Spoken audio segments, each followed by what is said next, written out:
United 93, that traffic for you is 1 o'clock, 12 miles eastbound 370. Negative contact, we're looking, United 93. United 93, Cleveland, if you hear the center right then. I got that piece down. Keep remaining steady. You have the ball board.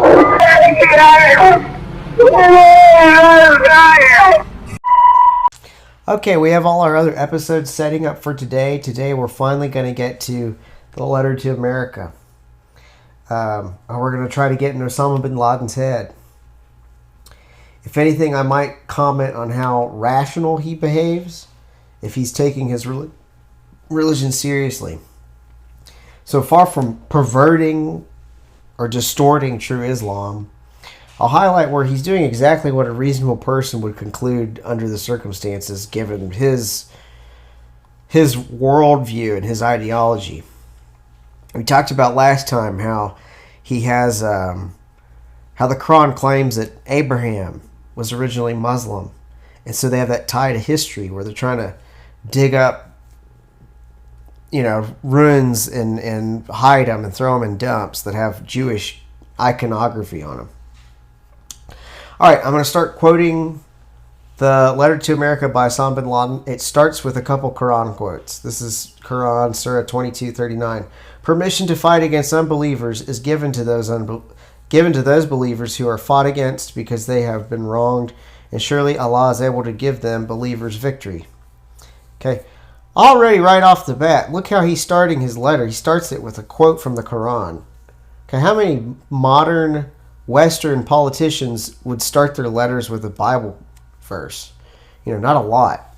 And so we need to realize that we're stepping into a worldview that's very different from ours. About the most religious we get is say, God bless America, and it hardly means anything. If you actually look at how we live our lives, we're very much like deists or humanists that are kind of hedonistic. That's really what we are, but they all think that everyone's a Christian here, and that's not really what the United States is. Anyway, on to his next quote. This is from Quran, Surah 4, Ayah 76. Those who believe fight in the cause of Allah. Those who disbelieve fight in the cause of Tagut. That's anything worshipped other than Allah, e.g. Satan. So fight you against the friends of Satan. Ever feeble is indeed the plot of Satan. This is Osama bin Laden now. And I'm just going to keep reading him. And I'm mostly just going to read his letter in this podcast. If it's me commenting something, I'll make note of it. All right, this is Osama bin Laden. Some American writers have published articles under the title, On What Basis Are We Fighting? These articles have generated a number of responses, some of which adhered to the truth and were based on Islamic law, and others which have not. So he's distinguishing here, this is me interjecting, he's distinguishing here between the journalists who actually got the truth and based their arguments on Islamic law, and others who have not, the ones who got it wrong. Okay, right there, we need to listen to this guy, okay? All right, continuing with his letter. Here we wanted to outline the truth as an explanation and warning, hoping for Allah's reward, seeking success and support from Him. While seeking Allah's help, we form our reply based on two questions directed at the Americans. Question 1, why are we fighting and opposing you? And question 2, what are we calling you to? And what do we want from you? So I'm interjecting now. In his letter, he's going to tell us why he's opposing us, and he's going to tell us what he wants from us. Okay, it's back to him. As the first question, we're fighting and opposing you, the answer is very simple. Because you attacked us and continue to attack us. You attacked us in Palestine. Palestine, which has sunk under military occupation for more than 80 years. The British handed over Palestine with your help and your support to the Jews, who have occupied it for more than 50 years, overflowing with oppression, tyranny, crimes, killing, expulsion, destruction, and devastation. The creation and continuation of Israel is one of the greatest crimes, and you are the leaders of its criminals. And of course, there is no need to explain and prove the degree of American support for Israel. The creation of Israel is a crime which must be erased. Each and every person whose hands have become polluted in the contribution towards this crime must pay its price and pay for it heavily. Okay, number 2. It brings us both laughter and tears to see that you have not yet tired of repeating your fabricated lies that the Jews have a historical right to Palestine, as it was promised to them in their Torah. Can I interject here to mention that I remember laughing at evolution when I was a fundamentalist. Okay, now he's laughing at the historical claim that Jews have over the Holy Land. Okay, this is promised to them in the Torah. Anyone who disputes with them on this alleged fact is accused of anti-Semitism. This is one of the most fallacious, widely circulated fabrications in history. The people of Palestine are pure Arabs and original Semites. It is the Muslims who are the inheritors of Moses. Peace be upon him. Yeah, there's no way religion has anything to do with this guy's motivations. And the inheritors of the real Torah that has not been changed. Muslims believe in all the prophets, including Abraham, Moses, Jesus, and Muhammad. Peace and blessings of Allah be on them all. If the followers of Moses have been promising a right to Palestine in the Torah, then the Muslims are the most worthy nation of this. So he's saying that if the land was promised to anyone, it's promised to the Muslims because Abraham was a Muslim. All right, continuing with his letter. When the Muslims conquered Palestine and drove out the Romans, Palestine and Jerusalem returned to Islam. Returned to Islam. He believes that when they threw out the Romans, it returned to Islam because he believes that Islam existed before Muhammad. Okay? See how this is tied to history? It's tied to a fake history that's given by the Quran that's objectively wrong. You can go dig up the dirt and date it, and it's just wrong. It's full of wrong beliefs. Therefore, the call to a historical right to Palestine cannot be raised against the Islamic Ummah that believes in all the prophets of Allah. Peace and blessings be upon them, and we make no distinction between them. Yep, it has nothing to do with religion. Okay, continuing. The blood pouring out of Palestine must be equally revenged. You must know that the Palestinians do not cry alone. Their women are not widowed alone. Their sons are not orphaned alone. Yeah, it's bad whenever, cruel acts are done against Palestinians. I'm for, avoiding cruelty wherever it can be avoided. This podcast isn't to defend Israel. It's to get into the brain of Osama Bin Laden and to expose the Western lie that Islam is a religion of peace and that religion has nothing to do with terrorist attacks. And also attacking the idea that we can't criticize Islam. Those are all horrible ideas. Things need to be critiqued. We need freedom to ask questions. Okay, you attacked us in Somalia. You supported the Russian atrocities against us in Chechnya, the Indian oppression against us in Kashmir, and the Jewish aggression against us in Lebanon. You can see here in his heart and his ideology, he's a pan-Arabic guy. He sees not even Arabic, any Muslim country, he kind of sees as one ummah, as one community. Under your supervision, consent, and orders, the governments of our countries which act as your agents attack us on a daily basis. These governments prevent our people from establishing the Islamic Sharia, using violence and lies to do so. So that's one of our crimes, is preventing Sharia. So unlike Christianity or Judaism, Rabbinic Judaism, unlike Christianity or Rabbinic Judaism, Islam is not totally divorced from a political system. Islam's more than just a religion. It's like a whole political ideology as well. And you can see this when you're reading the Quran. Here, I've got my Quran right here. I'm going to open it up to, I have highlighted the estate succession laws. Or like the wills, trusts, and estates of the Quran. They have, it's here in Surah 4, 11 and 12. And you shall inherit the half of your wife's estate if they die childless. For a man shall inherit twice as much as a female. Well, that's great for guys. You get to inherit twice as much as women. But look, it has all these laws that are obviously supposed to be implemented within your political system. Separate and apart from religions that are just focused on morality. Islam is also advocating for legislation on all parts of life. Okay, and this is one of Osama bin Laden's complaints. These governments prevent our people from establishing the Islamic Sharia, using violence and lies to do so.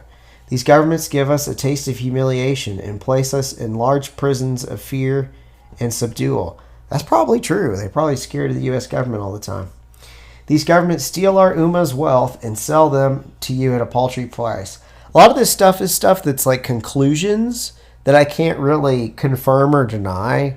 I'd have to have more specifics. Like, what specific contract is it that he's talking about that's screwing over what specific party? These governments steal our Ummah's wealth and sell them to you at a paltry price. But, I mean, honestly, you think Saudi Arabia is really doing that badly, Bin Laden? Really? Have you seen their palace?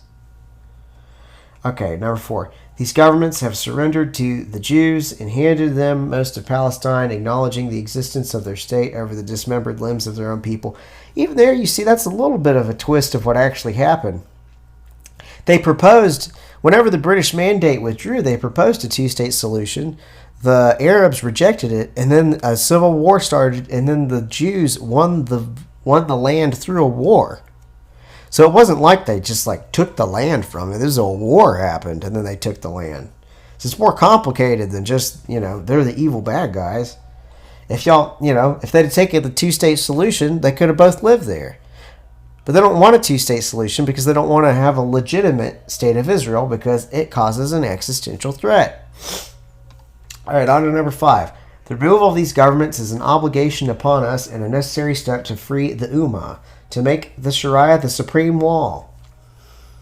Okay, he wants it to be the supreme law and to regain Palestine. And our fight against these governments is not separate from our fight against you. Okay, on to the next section. You steal our wealth and our oil at paltry prices because of you international influence and military threats. This theft is indeed the biggest theft ever witnessed by mankind in the history of the world. Okay. Your forces occupy our countries. You spread your military bases throughout them. You corrupt our lands. You besiege our sanctities to protect the security of the Jews and to ensure the continuity of your pillage of our treasures. This is also really funny if you just remember how rich Saudi Arabia is. And Saudi Arabia wanted the United States to enter to defend them from Saddam Hussein. This pissed off Osama Bin Laden. So I wonder if he had a tension with the Saudi royal family, because he's complaining about something that they sanctioned, that they wanted. And like I said earlier, a lot of these allegations are conclusory language, and I would need specifics in order to fact check him. He's too vague, and I'm too ignorant to check him. So I'm going to file these as a maybe. Maybe we really are taking stuff from, not from Saudi Arabia, but I don't know, from someone. I'm sure we are. I bet U.S. corporations aren't the most moral things in the world. You have starved the Muslims of Iraq, where children die every day. It is a wonder that more than 1.5 million Iraqi children have died as a result of your sanctions, and you did not show concern, yet 3,000 of your people died. The entire world rises and has not yet sat down. This is true. Our sanctions under Clinton killed, I think the real number is like 500,000. He claims 1.5 million here. I'm going to play a clip from Madeleine Albright. We have heard that 500,000 children have died. I mean, that's more children than died in Hiroshima. And is the price worth it? I think this is a very hard choice, but we think the price is worth it. Yeah, so you can see there, that actually happened. I also want to note the trans-Arab mentality. To him, all us Arabs are one ummah, all us Muslims are one ummah. We're one caliphate. This is part of Muslim eschatology. It helps you predict their foreign policy. I want to note here that whether a Muslim accepts another Muslim as a true Muslim is complicated outside of Osama Bin Laden's head. It actually depends a lot of times on what country you're in, which Muslims they'll accept. So, for example, only 24% of Muslims in Southeast Asia believe that Sufis are Muslims, whereas a whopping 77% believe that they're true Muslims in South Asia. The same change and confusion happens across North Africa, in the Middle East in regards to Shia and Sunni, depending on how much of a Shia population they have. The countries with more of a mixture are more likely to see the other groups as legit Muslims. Okay, back to Osama bin Laden. You have supported the Jews with their idea that Jerusalem is their eternal capital and agreed to move your embassy there. With your help and under your protection, the Israelis are planning to destroy the Al-Aqsa Mosque. Under the protection of your weapons, Sharon entered the Al-Aqsa Mosque to pollute it as a preparation to capture and destroy it. That's all lies. Sharon never even entered it, and this was written like 20 years ago, and they still haven't destroyed it. With how much stronger the Jews are and the U.S. is than all these Islamic countries, they would have done this by now. So this is just him. He's thinking, you know, I'm sure if the shoe was on the other foot and there was like a Jewish temple there and they wanted to build the Al-Aqsa Mosque and they took control of Israel, yeah, that thing would be torn down overnight. So it's just a little reality check there. Okay, these tragedies and calamities are only a few examples of your oppression and aggression against us. It is commanded by our religion and intellect that the oppressed have a right to return the aggression. Do not await anything from us but jihad, resistance, and revenge. Is it any way rational to expect that after America has attacked us for more than half a century, we will then leave her to live in security and peace? You may then dispute that all the above does not justify aggression against civilians for crimes they did not commit and offenses in which they did not partake. This argument contradicts your own continuous repetition that America is the land of freedom and its leaders in the world. Therefore, the American people are the ones who choose their government by way of their own free will, a choice which stems from their agreement to its policies. Thus, the American people have chosen, consented to, and affirmed their support for the Israeli oppression of the Palestinians, the occupation and usurpation of their land, and its continuous killing, torture, punishment, and expulsion of the Palestinians. The American people have the ability and choice to refuse the policies of their government and even to change it if they want. So this, not only do Americans have no idea about this letter on average, they don't even know where Afghanistan is, if you ask the average American. Like, holding the American people responsible for the American military is like, it makes logical sense if you're saying, yeah, they're a democracy. But if you're actually here talking to people on the street, it's really funny because they don't have a clue what's going on. So he really did just kill a bunch of innocent people that have no idea. Even if, you know, the U.S. was to blame for this stuff, blowing up a building isn't the way to respond. And that's just, you know, that's against objective morals. And then also, it makes no sense to attack the American people, and then it ends up backfiring anyway. You think like the Arab world is in a better state since 9/11? Do you think that really helped the Palestinian cause? Continuing with his letter. The American people are the ones who pay the taxes which fund the planes that bomb us in Afghanistan, the tanks that strike and destroy our homes in Palestine, the armies which occupy our lands in the Arabian Gulf, and the fleets which ensure the blockade of Iraq. These tax dollars are given to Israel for it to continue to attack us and penetrate our lands. This is a silly claim, just because if Israel really wanted to take them up, Israel could take over every Islamic country in the Near East in 2 weeks if they wanted to. All right, continuing. So the American people are the ones who fund the attacks against us, and they are the ones who oversee the expenditure of these monies in the way they wish through their elected candidates. Next section.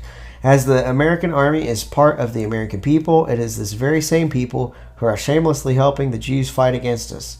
The American people are the ones who employ both their men and their women in the American forces which attack us. This is why the American people cannot be innocent of all the crimes committed by the Americans and Jews against us. Allah the Almighty legislated the permission and the option to take revenge. Okay, I'm going to interject here. He's referring to Surah 2, 178. It says, quote, "Believers, retaliation is decreed for you in bloodshed. A free man for a free man, a slave for a slave, and a female for a female." And also in 2, 194, "If anyone attacks you, attack him as he attacked you." I want to say here that in Christian ethics, you're supposed to turn the other cheek and forgive. And then I want you to replay Biden saying, we all have the same fundamentals. Okay. All right, back to Bin Laden. Thus, if we are attacked, then we have the right to attack back. Whoever has destroyed our villages and towns, then we have the right to destroy their villages and towns. Whoever has stolen our wealth, then we have the right to destroy their economy. And whoever has killed our civilians, we have the right to kill theirs. The American government and press still refuses to answer the question, why did they attack us in New York and Washington? I don't know what that is. How did we attack Muslims in New York and Washington? If Sharon is a man of peace in the eyes of Bush, then we are also men of peace. America does not understand the language of manners and principles, so we are addressing it using the language it understands. As for your second question, what we want to answer, what are we calling you to do? What do we want from you? The first thing we are calling you to is Islam. I'm going to interject here. So the first thing he brings up when he's saying, why do we attack you, is because of the state of Israel. Okay, the first thing he says whenever he talks about what could we do to fix it, it's convert to Islam. Okay, convert to his religion. But this has nothing to do with religion, right? No, of course it does. Like, we need to quit being silly. We're all kind of either atheists or fake religious people here, so we assume religious language over there, just like it is here, is empty. You know, we need to clean the hume off our glasses and put on an Eastern mentality. He wants us to convert to Islam, okay? For him, this is a spiritual battle. He wants to bring about an eschatology of a single caliphate worldwide. Okay, continuing with his letter. The religion of the unification of God, of freedom from associating partners with him, of rejection of this, of complete love of him, the exalted, of complete submission to his laws, and of the discarding of all the opinions, orders, theories, and religions which contradict with the religion he sent down to his prophet Muhammad, peace be upon him. So all ideas, ideologies, nations, whatever is in contrast to Islam needs to be eradicated. That's what he said. Continuing here. Islam is the religion of all the prophets and makes no distinction between them, peace be upon them all. It is to this religion we call you, the seal of all previous religions. It is the religion of unification of God, sincerity, the best of manners, righteousness, mercy, honor, purity, and piety. It is the religion of showing kindness to others, like, wrecking a plane into their buildings, establishing justice between them, granting them rights, defending the oppressed and the persecuted. It is the religion of enjoining the good and forbidding the evil, with the hand, tongue, and heart. It is the religion of jihad in the way of Allah, so that Allah's word and religion reign supreme. And it is the religion of unity and agreement on the obedience to Allah and total equality between all people without regard to their color, sex, or language. I'm going to pause right there because that's a really funny quote. Talking about equality of the sexes. If you've been reading your Quran, you realize how silly that is. If you look at, we've noticed in the state law that men inherit twice as much. If you look at Surah 434, I'm going to read that real quick. Men have authority over women because God has made one superior to the other. Right there. God has made one superior to the other. I'm reading from the Quran here. Okay? And because they spend their wealth to maintain it. Good women are obedient. They guard their unseen parts because God has guarded them. As for those from whom you fear disobedience, so if you fear disobedience from them, not even if they've done disobedience, if you fear disobedience from them, it says this, what do? Admonish them, forsake them in beds apart, so don't let them have any sex, and beat them. Then if they obey you, take no further action against it. Beat them until they obey you. Surely God is high and supreme. Men have authority over women because God has made one superior to the other. God has made one superior to the other. Muhammad was not a feminist. All right, back to Bin Laden's letter. It is the religion whose book, the Quran, will remain preserved and unchanged. It's very clear to you and to every single very advanced student and specialist that the standard narrative has holes in it. That's what I'm going to say. After the other divine books and messages have been changed, the Quran is the miracle until the day of judgment. Allah has challenged anyone to bring a book like the Quran or even 10 verses like it. The standard narrative has holes in it. It's a shame Osama Bin Laden didn't live to see the interview with Yasser Qadi, because then he might have learned that everything he'd been taught is a bunch of crap, and maybe he would have been able to wake up out of this violence. You can see here, though, that Osama Bin Laden is more than just a man. Okay, you can't kill Osama Bin Laden and solve the problem. Because Osama Bin Laden isn't a person, he's an idea. He's not trying to get ahead personally. Okay, this is very much an idea that's larger than him, and it's why the same idea keeps popping up in different places by different names. The idea needs to be addressed, and we've got to quit protecting it. We've got to be able to criticize ideas. We've got to make ideas open to the public. I'd never heard anything from his letter before I went and read it myself online. And then I heard nobody, critiquing it and rebutting it. All right, I'm going to continue with his letter. So the first thing he wanted us to do is to become Muslims. Next, he says, second thing I want you to do is stop your oppression, lies, immorality, and debauchery that is spread among you. We call you to be a people of manners, principles, honor, and purity, to reject the immoral acts of fornication, homosexuality, intoxicants, gambling, and trading with interest. So if we'd just stop running banks and having sex with each other, I guess he wouldn't have blown us up. All right, keep going. We call you to all of this, that you may be freed from that which you have become caught up in, that you may be freed from the deceptive lie that you are a great nation, that your leaders spread amongst you to conceal from you the despicable state which you have reached. Next section. It is saddening to tell you you're the worst civilization witnessed in the history of mankind. I'm going to interject here. So if we're so terrible, why does everyone want to live here? Okay? You ever study the Huns or the Mongols or the Assyrians or the Babylonians? Yeah, we're the worst civilization. You realize with Israel and U.S. military superiority, every Muslim nation in the world could be wiped out in about 3 weeks. Would things be the same if all the power was in Muslim hands? Are we really that bad? All right, I'm going to keep going with his letter. You are the nation who, rather than ruling by the Sharia of Allah, in its constitution and laws, choose to invent your own laws as you will and desire. You separate religion from your policies, contradicting the pure nature which affirms absolute authority to the Lord your Creator. See that connection? Not only are we wrong factually to have religion and government separated, he says it's morally wrong. It's immoral to have a rule besides Sharia. You flee from the embarrassing question posed to you: how is it possible for Allah the Almighty to create his creation, grant them power over all the creatures in the land, grant them all the amenities of life, and then deny them that which they are in most need of, knowledge of the laws which govern their lives? So he holds us morally responsible for not believing like him, but this doesn't even make sense within his own worldview, within his own religion. I'm going to quote the Quran to Bin Laden right now. Quote, "As for unbelievers, it is the same whether or not you forewarn them. They will not have faith. God has set a seal upon their hearts and ears. Their sight is dimmed, and grievous punishment awaits them." End quote. So you want to know why we're being so evil, Bin Laden? It's because your God is forcing us to be this evil. Okay, I'm going to keep going with his letter. You are a nation that permits usury, which has been forbidden by all the religions. That is not true. Yet you build your economy and investments on usury. Blah, blah, blah, blah, blah. Okay, I'll keep reading this part because it's interesting.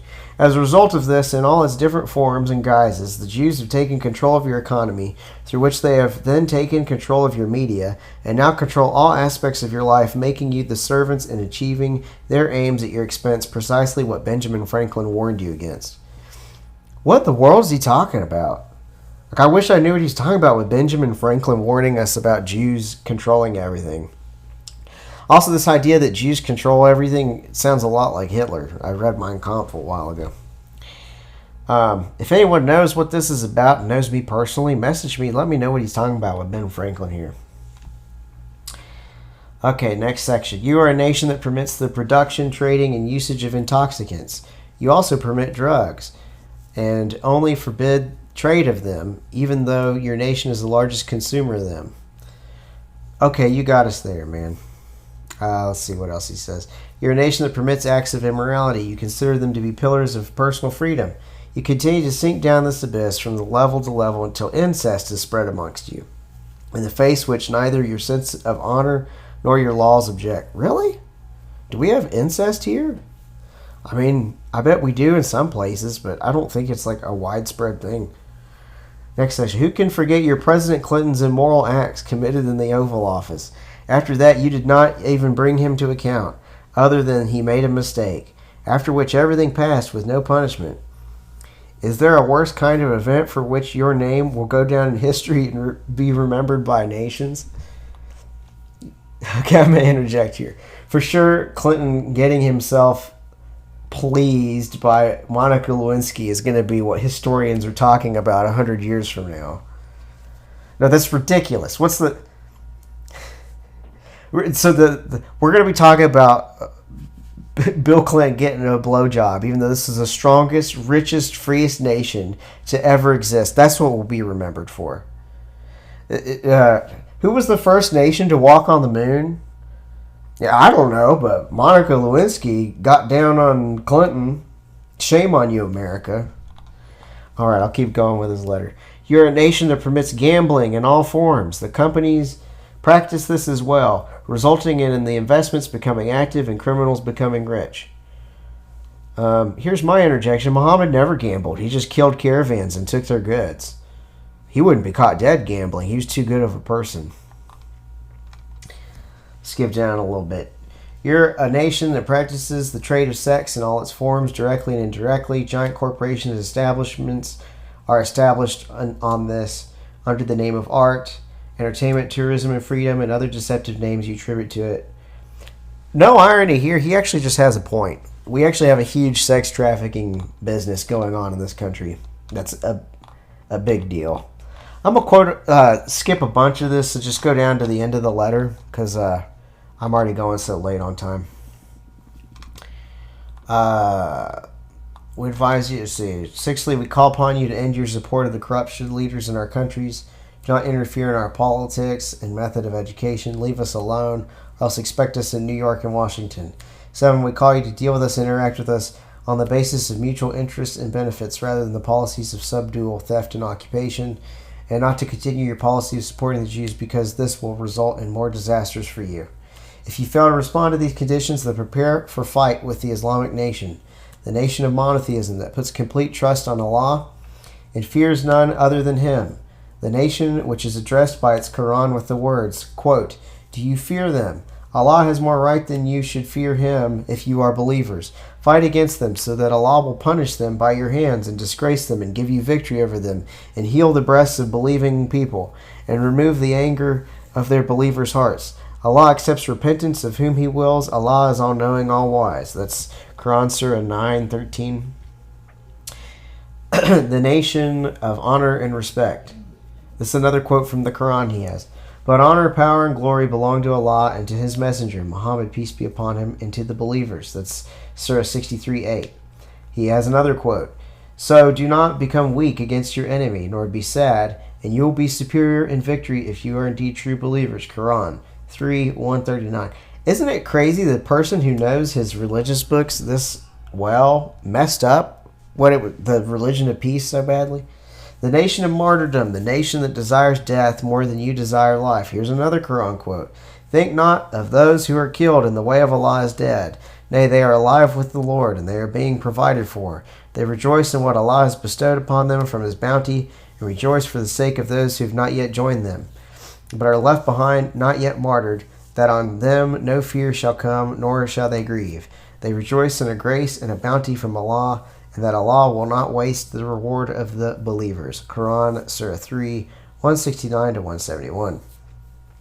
The nation of victory and success that Allah promised. This is His eschatology. Quote, "It is He who has sent His messenger, Muhammad, peace be upon him, with guidance in the religion of truth, Islam, to make it victorious over all other religions, even though the polytheists hate it."